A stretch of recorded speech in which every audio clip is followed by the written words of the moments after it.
Wonderful things that we have in our lives. Wonderful things that we have in our lives. To many other people they might be a surprise, so give them wonderful things they can have in their lives. Hey everybody, wonderful things that we have in our lives. I've just come across this game. It's a pencil and paper game, or a pen and paper game. If you haven't come across it already, give it a go. It is a great game for thinking hard and thinking ahead. I think young children can get the hang of this all the way through to more than grown-ups. It's brilliant. It's absolutely brilliant. It's called Super Noughts and Crosses. Now, I'm sure you've all heard of Noughts and Crosses, but this is a super version. Okay, so beautiful. Right, here we go. So I'm sure you've all heard of Noughts and Crosses. You have your grid. It's a two-player game. First person plays with the noughts or whatever. Second person plays with the crosses. You carry that on.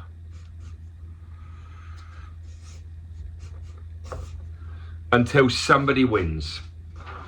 Usually, if you've played a lot of noughts and crosses, you can probably get to the point where you never lose because you know all the tricks. So I think Noughts and Crosses is a great simple game, but this next level, Super Noughts and Crosses, takes it to another level altogether. So here's how we play it. It's dead easy. Okay, so first of all, you need a paper and a pen. So I'm going to draw the grid that starts us off, okay?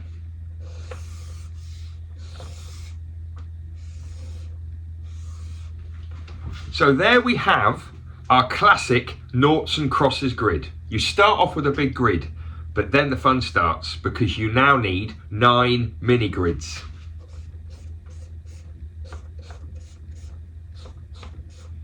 So you draw them in, like so.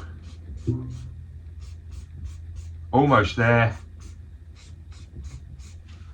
So you draw in your large grid and your 9 mini grids. So actually what we've got on the go now are 10 games of Noughts and Crosses. We've got 9 mini games and then we've got the bigger game. So here are the simple rules. One of you's noughts, one of you's crosses. The first person plays wherever they like on one of the mini grids. So I'm going to play just there. I play with my nought. Now, the other player who's the cross, they have to play with a cross. But, and this is the trick, they can only play in the box that is shown by where I've played my last go. So I've played in this mini grid, I've played in the bottom middle section. Can you see? I've played in the bottom middle.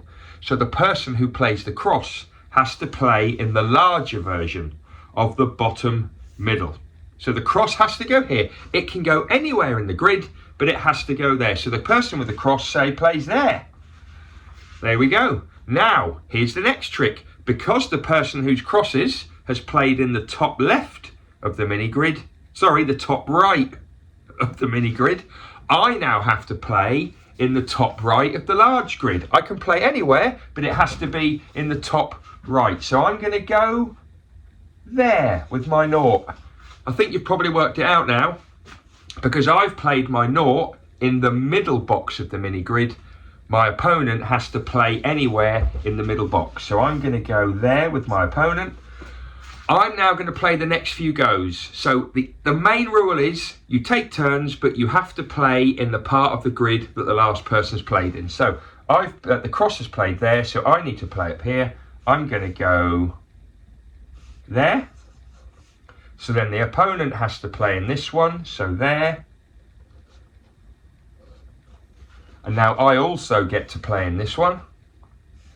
There. Opponent has to play there.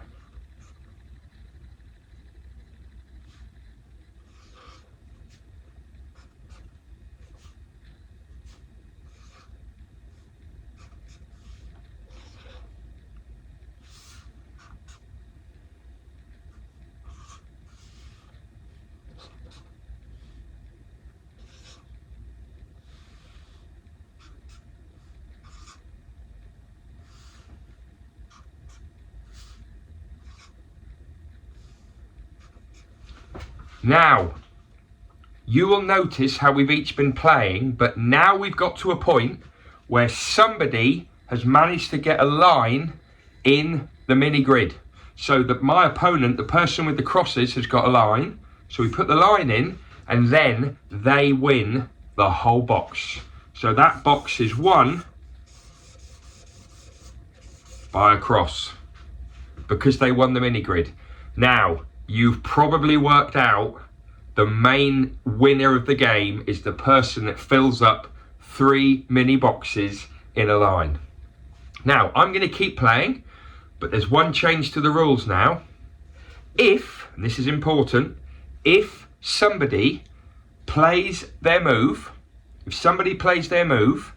and it means that the other person has to play in a box that's already been won. So let's say, for example, let's say that the next person, so let's say it ends up so the next person has to play in this middle box. So let's say that I put a cross over there.